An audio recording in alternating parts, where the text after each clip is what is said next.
जय हिंद विद्यार्थियों, आप देख रहे हैं आप अपना YouTube चैनल एडेक ऑनलाइन क्लासेस में। मैं हूं राम कुमार। आज का सेशन में हम लोग पढ़ने वाले हैं पृष्ठ, क्षेत्रफल और आयतन से संबंधित सवाल। ठीक है, एक्सरसाइज है ना 13.1। इसी में से जो है ना आज हम लोग अध्ययन करने वाले हैं। इसका पहला क्वेश्चन है ना, दो घनों जिनमें से प्रत्येक का आयतन 64 सेंटीमीटर क्यूब है। कितना है? 64 सेंटीमीटर क्यूब है के संलग्न है ना फलकों को मिलाकर एक ठोस बनाया जाता है। क्या बनाया जाता है? एक ठोस बनाया जाता है। इससे प्राप्त घनाभ का क्षेत्रफल ज्ञात कीजिए। ऐसा कहता है ना। देखिए ये सवाल जो है अब तक में बोर्ड एग्जाम में है ना लगभग 3 से 4 बार पूछा जा चुका है। सोच लीजिए अब कितना इंपॉर्टेंट है ना। इस सवाल को इस तरीके से समझना है ताकि दिमाग में सेट हो जाए और कभी भूले नहीं। बीच में एक बार रिविजन करना है। ठीक है, ऐसे तो पूरा समझाने का प्रयास करेंगे। देखिए बोला इसमें क्या क्या कहा है, इसमें घनों है ना, घन। तो पासा देखे ना, पासा इससे पहले वाले वीडियो में जब मैंने पास घन, घनाभ है ना, बेलन, शंकु, ठीक है, गोला, अर्धगोला, त्रिज्यखंड, ये सारा चीज जो है ना मैंने बताया इसमें। ठीक है, तो अब इसमें आते हैं घनों, जिसमें कि दो घन है। कितना घन है? दो घन है। कैसा घन है? देखिए ये घन का परिभाषा मैंने बताया था कि 6 वर्गाकार फलकों से घिरी बंद आकृति क्या कहते हैं? घन कहते हैं। ये हो गया यहाँ से अब एक घन बना। क्या बना है? घन। ये क्या हो गया? घन हो गया है ना। इसको इस तरह से मिलाएंगे, ये क्या बन गया? ये क्या बना? घन बना। ऐसा ही ये दोनों घनों को जो है ना संलग्न फलक, जैसे कि मान लीजिए ऐसा ही, जैसे मान ये डेस्टर है, ठीक है, इसी के घन है, अब फलक को सटाता है। तो कोई भी दो पासे को यदि हम फलक में सटाएंगे ना, करीब में लाएंगे, तो उसकी लंबाई बढ़ेगी, ना कि ऊंचाई और मोटाई उतना ही रहेगा। ठीक है, चौड़ाई और मोटाई उतना ही रहेगा। तो इसमें हम जो दोनों मिला करके बनाते हैं। देखिए अब इसी पर देखिए, जितना ये इतना बड़ा है इधर भुजा, उतना ही बड़ा यहाँ इस तरह से लेंगे जितना बड़ा इधर है लेंगे, इस तरह से इस तरीके से मिलाएंगे। अब जैसे अब जितना बड़ा इधर है उतना ही बड़ा यहाँ से इधर इस तरह से मिलाएंगे। इसको ऐसे मिलाएंगे, एक ऐसे मिलाएंगे। देखिए दो घनों को जब मिलाए ना, इसकी लंबाई यहाँ से क्या हो गया? ए हो गया। फिर यहाँ से इसकी लंबाई क्या हो गया? ए हो गया। इसकी ऊंचाई देखिए ए सेंटीमीटर, इसकी चौड़ाई क्या हो गया? तो इसकी भी लंबाई क्या है? भुजा की लंबाई, एक घन है ना, तो घन की सभी भुजाएं क्या होती है? सभी किनारों की लंबाई बराबर। क्या होगा? बराबर होगा। ये बराबर का संकेत है। ठीक है, ये मैंने पिछले वीडियो में बताया है कि घन घनाभ का पूरा इसका जो है फिगर बना करके डील किया गया। ठीक है, आप वहाँ पर देख कर समझ सकते हैं। ठीक है, उस वीडियो को देखने पर और ये जो बता रहे हैं ना, ये और अच्छा समझ में आएगा। ठीक है, ऐसे तो मैं पूरा बात करने वाला हूँ। देखिए तो सबसे पहले इसमें घन का आयतन दिया प्रश्नानुसार। क्या दिया है? घन का आयतन। घन का है ना आयतन का फॉर्मूला क्या होता है? एक ही होता है। आयतन दिया हुआ कितना? 64 सेंटीमीटर क्यूब ये दिया हुआ। ठीक है, ये घन का आयतन। तो घन का आयतन का फॉर्मूला क्या होता है? ए। क्या होता है? एक ही होता है, यानी ये 64। तो एक क्यूब ए बार क्या हो जाएगा? 64 पर ये क्यू का ऐसा हो जाएगा। मतलब ये क्यू जो जाता है ना बराबर उस पार, यहाँ पे क्या होता है?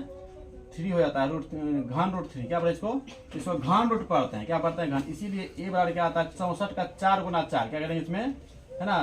4 गुना 4 गुना 4। इसका ये 3 का मतलब क्या होता है? 3 अंक 3 संख्या में क्या होता है? 3 का जोड़ा में 1 निकलता है। 3 समान जोड़ा में क्या निकलता है? 1 निकलता है। यहाँ लिखे, यहाँ भी या, यहाँ भी या। इसीलिए ए बराबर क्या हो जाएगा? 4 सेंटीमीटर। किसी को दिक्कत? अब देखिए अब यहाँ से बताइए, इसे घन का भुजा कितना निकला? इसमें 4 सेंटीमीटर। इसका भी कितना निकला? 4। तो यहाँ भी कितना आ जाएगा? ये भी 4 सेंटीमीटर हो जाएगा, ये भी 4 सेंटीमीटर। अब देखिए इसका ऊंचाई जो है ना, ऊंचाई बराबर कितना 4 सेंटीमीटर होगा। इसकी चौड़ाई भी क्या है? 4। जब दो घन को सटाएंगे ना, अब दो पासे को लूडो का छक्का आप सटाएंगे, तो इसकी ऊंचाई और चौड़ाई बराबर होगा और लंबाई में क्या हो जाता है? वृद्धि होता है। किसी एक फलक में सटाएंगे तो ठीक है, तो लंबाई इसका बढ़ गया। अब आते हैं घनाभाकार। घनाभाकार है ना ठोस के लिए। ठीक है, देखिए लंबाई में क्या होता है? जुड़ता है ना इसमें। 4 + 4 कितना हो गया? 8 सेंटीमीटर। उसके बाद है ना बी क्या हो गया? घनाभाकार। ठीक है, अब देखिए बी, देखिए बी में क्या है? इसमें 4 सेंटीमीटर। कितना है? 4 सेंटीमीटर। और एच में क्या निकला? एच में क्या होता है? ऊंचाई। ये आप समझ सकते हैं। अब यहाँ पर पृष्ठ क्षेत्रफल, कुल पृष्ठ क्षेत्रफल, कुल है ना पृष्ठीय क्षेत्रफल, पृष्ठीय है ना क्षेत्रफल का फॉर्मूला इसका होता है ना 2 × LB + B H plus H L. ठीक है, देखिए इसका फॉर्मूला कैसे याद करेंगे। कुछ विद्यार्थी कंफ्यूजन होता है, 6a² बोलेगा तो कुछ 4a²। ठीक है, देखिए घनाभ, घनाभ में जैसे लिखते हैं ना, घनाभ, घनाभ लिखते हैं, ये बड़ा है ना, ठीक है, ये बड़ा फॉर्मूला आएगा। घन, घन लिखेंगे नहीं, इसका फॉर्मूला होता है 6a²। ठीक है, घनाभ बड़ा है ना, तो ये बड़ा फॉर्मूला हो जाएगा। इसमें बोले घनाभ का पार्श्व क्षेत्रफल, तो छोटा फॉर्मूला हो जाएगा 2h × एल प्लस बी। ठीक है, इस फॉर्मूला में क्या करें, इस लंबाई चौड़ाई और ऊंचाई का वैल्यू पुट करेंगे तो मान आ जाएगा। 2 हो गया, एल का वैल्यू कितना है, एल का वैल्यू 8 हो गया। अब यहाँ पर क्या है, गुना है, क्या है, गुना है। अब बी का मान कितना है, 4 हो गया, प्लस फिर क्या हो जाएगा 4 × 4, अब प्लस 4 × 8 हो जाएगा नहीं। अब देखिए तो 8 कितना हो गया 32 प्लस 4 चौके 16 प्लस 8 चौके 32, 32 गुना 64 16 कितना होता है 64 16 जोड़ेंगे 64 हो गया और 16 हो गया 80 होता है। तो 2 × 80 अपना 160 सेंटीमीटर स्क्वायर। ठीक है, ये हो गया आपका आंसर। इस तरीके से आप बनाएंगे ना तो बोर्ड एग्जाम में ये सवाल जो पूछा गया, पहले पूछा 2 नंबर में, उसके बाद पूछा 3 नंबर में, अब जो पूछा जाता है 5 नंबर में। आते हैं क्वेश्चन नंबर 2। ये भी सवाल है ना, बहुत ही इंपॉर्टेंट सवाल है जो कि बोर्ड एग्जाम में कई बार ये पूछा गया है। ठीक है, और टेस्ट एग्जाम में स्कूल में होता है और कई बार टेस्ट में भी जो मैंने लिया है, ठीक है, पिछले सेशन में, तो कई बार एक क्वेश्चन पूछा गया, बहुत ही इंपॉर्टेंट है। ये क्वेश्चन जब भी पूछेगा तो 5 नंबर में पूछेगा। कितने नंबर में, 5 नंबर में। तो सबसे पहले सवाल इसमें कहा गया इसमें कि कोई बर्तन एक खोल, अब जो भी वीडियो अब से बनाना चालू करेंगे ना, अपलोड करेंगे, जो बोर्ड एग्जाम से रिलेटेड है, ठीक है, उसी के आधार पर क्वेश्चन बना करके अपलोड किया जाएगा, है ना, जिसमें कि विद्यार्थी देखे और अपने एग्जाम में बेहतर कर पाए। ठीक है, तो कोई बर्तन एक खोखले गोले, है ना, अर्धगोले के आकार का है। देखिए, और मतलब बोलता है इसमें कोई बर्तन है एक खोखले अर्धगोला है। तो खोखले अर्धगोला कैसे बनाएंगे, अर्धगोला तो मैंने बताया ना, गोला का आधा, क्या ये हो गया आपका, क्या गोला हो गया, इसका आधा, ये क्या हो गया, आधा से क्या हो गया, अर्धगोला हो गया। इस तरीके से ये बना, है ना, ऐसा बनेगा। ठीक है, फिर क्या ऐसा ही बनेगा, बनेगा नहीं बनेगा, ये क्या बन गया, अर्धगोला। इसकी त्रिज्या होगी, है ना, ये हो गया आपका त्रिज्या। ठीक है, अब बोलता है कि अर्धगोले के आकार का है, बात सही है। आगे क्या कहता है, जिसके ऊपर यानी कि इसके ऊपर एक, है ना, खोखला बेलन अध्यारोपित है। खोखला बेलन, इसके ऊपर में क्या है, खोखला बेलन अध्यारोपित है ना। अर्धगोले का व्यास 14 सेंटीमीटर है। इसका व्यास यानी कि यहाँ से यहाँ तक इसकी व्यास कितना दिया हुआ है, यानी कि D बराबर 14 सेंटीमीटर दिया हुआ है। ठीक है, और बने बर्तन, अच्छा सबसे बेलन रखा गया है ना, तो ये इस बेलन को यहाँ इस तरीके से रखेंगे यहाँ पर। ठीक है, इसको इस तरीके से रख दिया, और ऊपर का बेलन का आकार कैसा होता है, वृत्ताकार होगा। जैसे कि नीचे वृत्ताकार, ऊपर में क्या होगा, वृत्ताकार होगा, और दोनों का डी क्या होगा। अब इसकी संपूर्ण, अब ये बन गया बर्तन। बर्तन को ही क्या कहते हैं, पात्र कहते हैं। क्या कहते हैं, पात्र। ठीक है, तो बने बर्तन की पात्र की ऊंचाई, यानी कि टोटल बर्तन इसकी ये ना, ये टोटल इसकी ऊंचाई जो है, कितनी इसकी ऊंचाई है 13 सेंटीमीटर। ऐसा कितना हो गया 13, यानी कि ये इसका किसका है ये पता है, लेकिन ऊंचाई कितनी है 13 सेंटीमीटर। कितना है 13 सेंटीमीटर। यहाँ तक किसी को दिक्कत, अब दिक्कत नहीं है। तो सबसे अब कहता है क्या, इसमें इसका अंदर वाला था ना, इसका अंदर वाला आंतरिक पृष्ठ, इसका अंदर वाला है ना, इसका अंदर वाला पृष्ठ क्षेत्रफल ज्ञात कीजिए। तो सबसे अंदर वाला पृष्ठ क्षेत्रफल कैसे ज्ञात करेंगे, अर्धगोला का वक्र पृष्ठ क्षेत्रफल 2πr², कल मैंने बताया था। ठीक है, उसके बाद बेलन का वक्र पृष्ठ क्षेत्रफल में क्या होता है, जैसे हमारा ये बेलन है, इसका है ना, दोनों वृत्ताकार सिरों को छोड़ करके जो साइड लोग ज्ञात करते हैं ना, बोलते हैं टूप, है ना। तो ऊंचाई दिया हुआ है। ठीक है, अब ऊंचाई बेलन का ऊंचाई तो ये पता नहीं है, इसका त्रिज्या हमें पता हो जाए क्योंकि यहाँ डी दिया हुआ है 14 सेंटीमीटर। तो यहाँ से यहाँ क्या हो जाएगा, आर हो जाएगा ना, आर कितना होगा ज्ञात। देखिए तो लिखे यहाँ पर, है ना, अर्धगोला की कितना दिया है 14 सेंटीमीटर। तो आर कितना हो जाएगा 14/2, इसीलिए आर बराबर 7 सेंटीमीटर, है ना, 2 सेंटीमीटर कितना जाएगा 7 हो जाएगा 7 सेंटीमीटर। ठीक है, अब लिखेंगे बेलन के लिए, क्या लिखेंगे इसमें, है ना, बेलन के लिए। ठीक है, अब बेलन का ऊंचाई निकालेंगे h, क्या निकालेंगे बेलन की ऊंचाई। तो इसमें क्या करेंगे, देखिए जितना ये गोला का जो त्रिज्या होता है ना, उतना ही क्या होता है ये अर्धगोला का ऊंचाई भी होता है। ठीक है, तो अर्धगोला की यहाँ से यहाँ ऊंचाई कितना हो जाएगा, तो इसका त्रिज्या कितना 7 सेंटीमीटर है ना, 7 सेंटीमीटर निकला। ठीक है, तो इसका ऊंचाई भी तो 7 सेंटीमीटर होगा ना। मान लीजिए जैसे गोला यहाँ पे त्रिज्या है, यहाँ से इसको ऐसे घुमाएंगे तब ना अर्धगोला बनेगा। ठीक है, ध्यान सुनिए, समझ में आएगा। ठीक है, तो इसमें क्या करेंगे, बेलन की ऊंचाई निकालने के लिए इसका कुल ऊंचाई दिया है 13 सेंटीमीटर यहाँ से यहाँ तक। ठीक है, इसमें अर्धगोला की ऊंचाई यानी कि त्रिज्या घटा देने पर क्या बेलन की ऊंचाई प्राप्त हो जाएगी। ठीक है, 13 में क्या करेंगे 7 सेंटीमीटर घटाएंगे, कितना होगा 6 सेंटीमीटर हो जाएगा।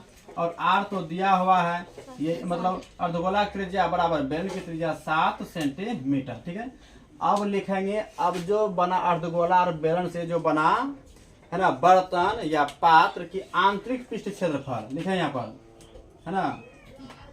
अब लिखेंगे बर्तन, बर्तन का आंतरिक, क्या लिखेंगे आंतरिक पृष्ठीय क्षेत्रफल, पूरा सिंपल भाषा में। ठीक है ना, बर्तन का आंतरिक पृष्ठ क्षेत्रफल में क्या करेंगे, गोला का आंतरिक, यह बता आंतरिक ना, गोला का आंतरिक पृष्ठ कुल बोलेगा तब तो इसे जोड़ना पड़ता है ऊपर, ऐसा नहीं बोला है। लेकिन अनाज रखेगा, कुछ रखेगा, पात्र जब बर्तन होता है इसमें ऐसा ढकेगा तो थोड़े, जब ढक देगा तो बेलन अर्धगोला यहाँ पर थोड़े आएगा, यहाँ तक नहीं आएगा। ठीक है, इसलिए क्या हो जाए, इसमें बेलन अर्धगोला का वक्त लिखे यहाँ पर अर्धगोला, है ना, अर्धगोला प्लस बेलन का क्या लेंगे वक्र पृष्ठफल, क्या लेंगे वक्र पृष्ठीय क्षेत्रफल। पृष्ठ क्षेत्रफल को मैंने बताया था, देखिए अर्धगोला प्लस क्या है बेलन ना है, दोनों का ना वक्र क्षेत्रफल है, इसलिए मैंने कॉमन लेकर के यहाँ पर लिख दिया पूरा में आसान शब्दों में। ठीक है, अर्धगोला का वक्र क्षेत्रफल क्या आता है 2 पाई r स्क्वायर प्लस बेलन क्या आता है 2 पाई r h। देखिए चूंकि यहाँ पर r क्या है समान है, क्या है समान है ना, जब समान है तो यहाँ 2 अब पाई भी कॉमन, r भी क्या आता है कॉमन आता है। तो अब देखिए 2 पाई r 2 r में एक r ले लिया, एक r बचा प्लस 2 पाई तो कॉमन ले लिया, क्या बचा इसमें h बचा कि नहीं। तो 2 पाई का मान 22/7, r का मान 7, r का मान क्या हो गया 7 हो गया। प्लस ऊंचाई h क्या है यहाँ पर 6 सेंटीमीटर, यहाँ ये 6 सेंटीमीटर। देखिए गुना है तो 7 7 क्या हो जाएगा कट जाएगा, तो 22 गुना दोनों गुना करेंगे 44 और गुना 7 6 13। अब इसको गुना करेंगे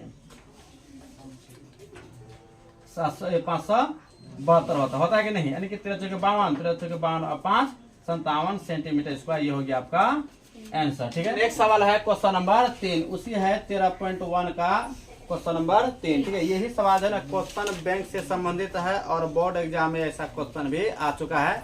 इसमें डिजिट यानी कि अंक भी जो है ना कभी कभी चेंज कर देता है। ठीक है, लेकिन सवाल का लेवल जो है ना यही रहता है। अब पूछता है कितने नंबर में 5 नंबर, कितने नंबर में 5 नंबर में पूछता है। ठीक है, तो सबसे पहले सवाल में कहा गया एक खिलौना त्रिज्या 3.5 सेंटीमीटर वाले एक शंकु के आकार का है, जो उसी त्रिज्या वाले एक अर्धगोले पर अध्यारोपित है। इस खिलौने का संपूर्ण ऊंचाई 5 सेंटीमीटर है। खिलौने का संपूर्ण पृष्ठ क्षेत्रफल ज्ञात कीजिए। ठीक है, तो सबसे पहले इसमें कहता है क्या, इसमें खिलौना त्रिज्या 3.5 एक शंकु है, क्या है देखिए एक शंकु है, एक अर्धगोले पर आधारित है।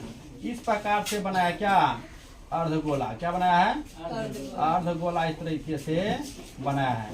इस पर क्या है एक शंकु है, क्या है इसी है ना, इसी त्रिज्या का क्या है एक शंकु इसमें अध्यारोपित किया गया है। इस प्रकार से ये क्या है ऊंचाई है, क्या है ऊंचाई, इसको कहते हैं एड यानी के है ना तिर्यक ऊंचाई। ठीक है, ये क्या हो गया एच हो गया, क्या हो गया इसको बोलते हैं ऊंचाई, क्या बोलते हैं इसको अर्धगोले की त्रिज्या कितना दिया है 3.5 सेंटीमीटर। अब यहाँ पर शंकु के लिए क्या लेंगे शंकु के ही होगा।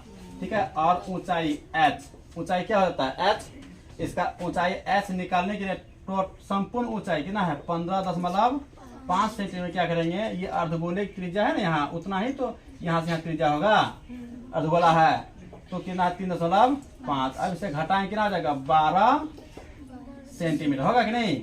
अब इसमें कहा गया क्या, इसमें ठोस का पृष्ठ क्षेत्रफल ज्ञात कीजिए। देखिए गोले का पृष्ठ क्षेत्रफल यहाँ से यहाँ तक नहीं लेगा, वक्र पृष्ठ क्षेत्रफल क्या शंकु का वक्र पृष्ठ क्षेत्रफल, ये होता है वक्र पृष्ठ क्षेत्रफल। शंकु का संपूर्ण बोलेगा तो नीचे आधार का जोड़ना पड़ता है ना।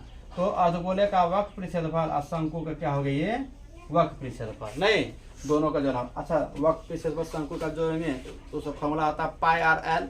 अब पाई आर तो हम पता है 3.5 सेंटीमीटर, लेकिन एल हमें पता नहीं है तो एल निकालना जरूरी है। तो पाइथागोरस प्रमेय से मैंने बताया था पिछले वीडियो में, एल का फॉर्मूला क्या आता है एच स्क्वायर जोड़ आर स्क्वायर पर क्या आता है रूट। एच का वैल्यू कितना है 12 का स्क्वायर हो गया और प्लस 3.5 का स्क्वायर हो गया। चलिए इसका वर्ग करके दिखाइए, जैसे कितना 3.5 को 2 बार 12 112 का वर्ग 112 को 2 गुना 12 12 और प्लस 4 2 6 4 1 5 156.25। ठीक है, जब इसका वर्गमूल जब निकालेंगे ना निकलेगा 12.5। क्या निकलेगा यानी कि 125 का ये वर्ग है। क्या है 125 का वर्ग है, इसीलिए जो है ना ये एल निकल गया है ना। लिखे हैं यहाँ पर ठोस का है ना संपूर्ण है ना पृष्ठीय क्षेत्रफल क्या जाएगा शंकु, क्या लेंगे शंकु प्लस है ना अर्ध गोला। ठीक है, गोला का वक्र क्या लेंगे वक्र पृष्ठीय क्षेत्रफल। देखिए कुछ विद्यार्थी इसमें कंफ्यूज हो जाता है कि संपूर्ण पृष्ठ क्षेत्रफल बोला ना, अर्धगोला का भी संपूर्ण पृष्ठ क्षेत्रफल और शंकु का भी संपूर्ण पृष्ठ क्षेत्रफल। नहीं, ऐसा कभी नहीं हो सकता है क्योंकि ये ठोस बना हुआ है ना। तो अर्धगोला का जो है ना संपूर्ण का मतलब ये ठोस का संपूर्ण निकालना है। तो अर्धगोला का यहाँ से यहाँ तक निकालेंगे ये तो वक्र न निकलेगा, फिर यहाँ से ऊपर जाएंगे इसका शंकु का ना वक्र निकलेगा। ठीक है, पिछले वीडियो में जो है ना मैंने बताया है। ठीक है, इसका इंट्रोडक्शन आप सही से सावधानी पूर्वक देखेंगे ना पूरा एकदम 100 में 100% समझ में आएगा। ऐसा समझ में आएगा ना कि आप अपने आप में बहुत तारीफ करेंगे। ठीक है, जब देखेंगे सही से तब ध्यान से देखना पड़ेगा तभी। तो शंकु का वक्र कहता है पाई आर एल होता है, अर्धगोला क्या आता है 2 पाई आर स्क्वायर होता है कि नहीं। पाई आदि दोनों का त्रिज्या क्या समान है क्योंकि आर क्या है समान, इसीलिए मैं यहाँ लिखता हूँ ताकि विद्यार्थी जो है ना कंफ्यूज नहीं हो है ना, क्योंकि यहाँ आर कैसे कॉमन है क्योंकि दोनों का आर क्या यहाँ पर समान है ना, इसीलिए आप कॉमन लेंगे पाई आर कॉमन ले लिए क्या एल और प्लस है ना तो 2 आर बच गया क्या। अब देखिए पाई का मान 22/7, आर का मान 3.5। ठीक है, एल का मान कितना निकला 12.5 प्लस 2 और आर का मान 3.5। ठीक है, अब कटाएंगे यहाँ पर ना 7 का 7 से 0.5। ठीक है, अब गुणा करेंगे 5 गुना 10 5 गुना 10 1 11 1 दशमलव है यहाँ देंगे दशमलव। ठीक है, अब यहाँ क्या है गुना है ना, यहाँ देंगे गुना। फिर देखिए यहाँ अब देखिए 12.5 और जोड़ इसको गुना करेंगे 7.0। ठीक है, अब इसे हल करेंगे यहाँ पर कितना आ जाएगा 11.0 का कोई वैल्यू नहीं, 11 गुने 12.5 इसे जोड़ेंगे कितना आ जाएगा 19.5 हो जाएगा। ठीक है, अब इसको गुना 11 5 55 11 9 99 5 104 हासिल 10 11 11 10 21 एक अंक दशमलव है ना, एक यहाँ 214.5 सेंटीमीटर स्क्वायर क्या निकल गया इसका आंसर निकल गया। यदि इस सवाल को समझ में आए तो इस वीडियो को ज्यादा आप लोग शेयर करेंगे। ठीक है, यदि समझ में आता है पूरा वीडियो देखने के बाद शेयर करेंगे ना कि पहले शेयर कर दें तो थके जाएंगे। ठीक है, तो पूरा वीडियो पूरा देखेंगे और तब लाइक सब्सक्राइब करना है और अपने मित्रों के पास भी शेयर करना है। ठीक है, जिसमें कमजोर से कमजोर विद्यार्थी जो है ना इस सवाल को समझकर अब बोर्ड एग्जाम में फाइट कर सके। ठीक है, जय हिंद, नेक्स्ट वीडियो में मिलते हैं।